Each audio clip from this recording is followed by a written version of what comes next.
आज झाली होती माझी पिझ्झा खाण्याची इच्छा, तर मी खाली जाऊन पिझ्झा बेस वगैरे आणला, चीज वगैरे आणलं, शेजवान चटणी आणली, चिली फ्लेक्स आणला आणि नंतर घरात पण काही भाज्या पाहिजे होत्या त्या पण आणल्या होत्या. तर मी तर सगळ्या भाज्या वगैरे कट करून घेतल्या होत्या. कांदा, टोमॅटो, स्वीट कॉर्न आणि शिमला मिरची पण. या सगळ्या भाज्यानंतर मी तव्यावर थोडंसं तेल टाकून फ्राय करून घेतल्या.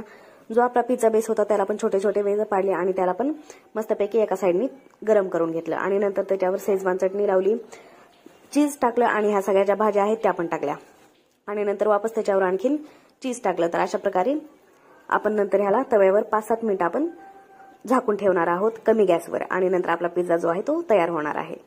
आपण आता ट्रॅव्हल एजन्सी पण चालू केलेली आहे, ज्योती टूर्स अँड ट्रॅव्हल्स म्हणून.